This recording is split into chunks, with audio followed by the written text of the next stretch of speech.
Baiklah, kita akan memulai dan hari ini kita akan masuk ke cairan di P3K keperawatan. Masih bersama saya Hendikan Duru dan masih di channel saya Mbak Fadoru. Anak bayi 9 bulan masuk IGD, maka kebutuhan cairannya adalah 9 bulan, maka kita ambil yang bulan, ya, yang bulan. Maka rumusnya N tambah 9 sama dengan 9 bulan tambah 9. Jadi 18 ml per jam. Seperti itu ya. Berarti kalau misalnya berapa 10 jam, ya berarti 180. 180. Kita tinggal menghitungnya seperti itu saja. Kalau menghitung cairan tapi BB-nya tidak tahu. Tapi yang kita ketahui misalnya hanya usianya saja. Ada usia dalam bulan dan ada usia dalam tahun. Oke, clear. Semoga clear ya. Kemudian selanjutnya, aduh di bawah ini, apa di bawah? Oh, saya habisin dulu ininya dulu.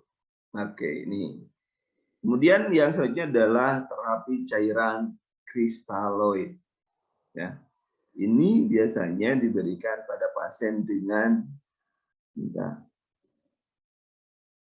sampai yang mana yang tadi ya anak sampai 6 bulan 6 tahun, anak sampai 6 tahun digunakan untuk anak sampai 6 tahun. Ya, untuk anak 6 tahun. Kalau misalkan Anda tidak tahu berat badan ideal anak, Anda pun bisa menggunakan itu 2N tambah 8. 2N tambah 8 berarti misalkan usianya 5 tahun, berarti kan 5 kali 2 tambah 8, jadi 18. Jadi itulah kebutuhan cairan per 8 jam. Per 1 jam. Kita lanjutkan terapi cairan kristaloid, cairan resusitasi pada dehidrasi. Cairan resusitasi pada pasien dehidrasi tergantung derajat dehidrasi.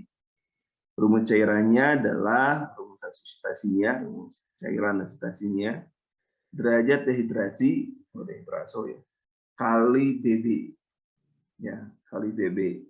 Jika dewasa, dehidrasi ringan. Jika dewasa berarti 4 kali BB-nya misalnya 60, jadi 4% kali 60. Ya, 4 kali 60. Itu dehidrasi kali BB. Nah, ini resusitasi cairannya ini ya. Kemudian derajat anak 4-9%.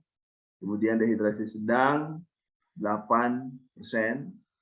Anak 9-10%, dehidrasi berat 8%, anak 10-15%, kemudian shock kita ambil 15-20% pada anak dan dewasa. Oke, itu terapi cairan kristaloidnya. Kemudian untuk cairan preoperatif, ya, cairan preoperatif, cairan yang diberikan kepada pasien yang akan mengalami operasi dan pengganti puasa. Yang gini. Nah, rumusnya gini, rumusnya kebutuhan cairan kali KGBP per 24 jam. Kebutuhannya biasanya kalau operasi kristaloid kita menghitungnya dengan 50 biasanya. Contoh, nah, itu dewasa ya, dewasa. Pasien dengan pasien dewasa 60 kg dan pasien tersebut puasa 8 jam, maka cara penggantinya sebagai berikut. Kebutuhan cairan KGBB per 24 jam. Jadi, tinggal biasanya kalau kristaloid kita menggunakan rumus baku dewasa adalah 50 cc. 50 cc kali 60 kg, maka 3000 cc per 24 jam. Nah, kebutuhan cairannya tinggal dibagi ya, tinggal dibagi per jam. Kemudian terima kasih. Ada yang kelewat kayaknya. Bentar. Ada yang kelewat untuk pengganti puasanya saya belum memasukkan. Tapi kebutuhan cairannya seperti itu untuk rumusnya. Untuk latihannya nanti akan saya berikan di soal. di soal-soal, nanti kita akan mencoba masuk ke soal-soal. Mungkin nanti malam atau besok cairan khusus. Kita coba masuk, ini sudah teorinya seperti ini, sekarang kita masuk pada soal-soal. Kita belajar dengan soal-soal. Oke, soalnya seperti ini. Mudah-mudahan Anda menggunakan rumus ini, saya akan tuliskan soal-soal. Teorinya sudah saya jelaskan barusan, kita akan masuk ke soal. Berat pada cairan anak adalah 26 kg kg. Sekarang silakan hitung berapa kebutuhan cairan per jamnya. Kebutuhan cairan per 8 jam. 8 jam. Silakan dihitung. Rumusnya sudah ada. Berat badan anak 26 kg. Kemudian kebutuhan cairannya adalah untuk 8 jam. Silakan dihitung.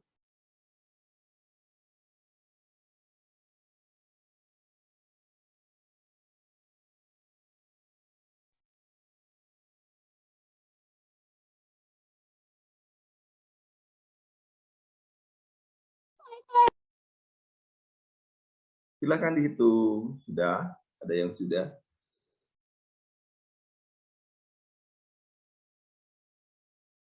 Oke, kita hitung sama-sama dulu ya. Kita hitung sama-sama dulu.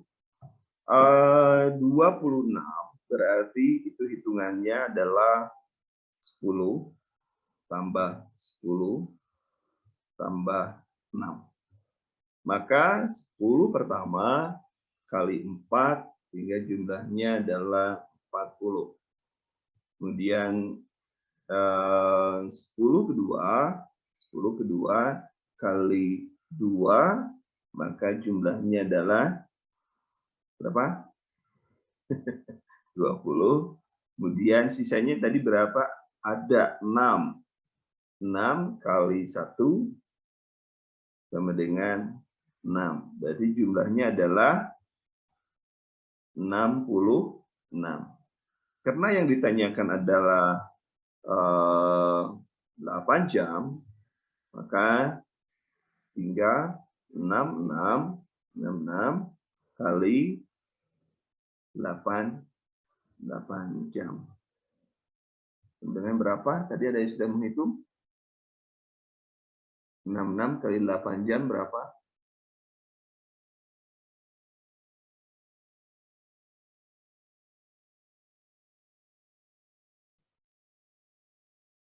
Coba kita hitung sama-sama.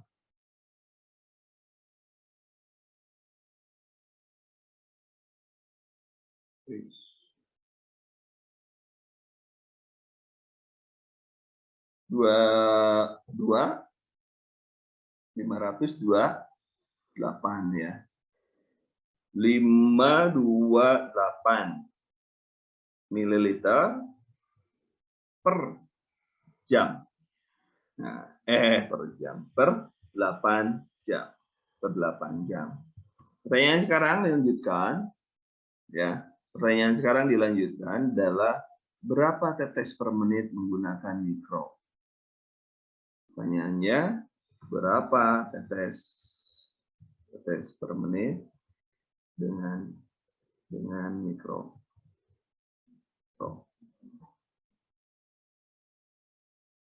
Ya, berapa tetes per menit dengan mikro? Berarti masukkan rumusnya ya, sama. Anda boleh pakai rumus cepat atau rumus yang tidak cepat juga boleh. Jumlah dibagi 500 dikali 7 dikali 24 dibagi 8 ya kan, 8 jam tadi ya. Di sini 7 21. Berarti tinggal tadi berapa? 528 dikali 21 dikali 3. 528 dibagi 511. Berapa tuh? Silakan dihitung. Ayo hitung, dibagi 500 itu 1,056 kali 21 kali 3 kali 21 kali 3. Berarti 66. Jawabannya adalah 66,5. Bisa kalau rumus biasa mungkin hanya 66, tidak ada 5-nya. 66 mungkin ya, 6,5. Oke. Nah, ini siapa? Satu ya salah. Dua-dua. Yang betul adalah 66. 4,5 tetes per menit. Begitu teman-teman. Masih ada yang pusing?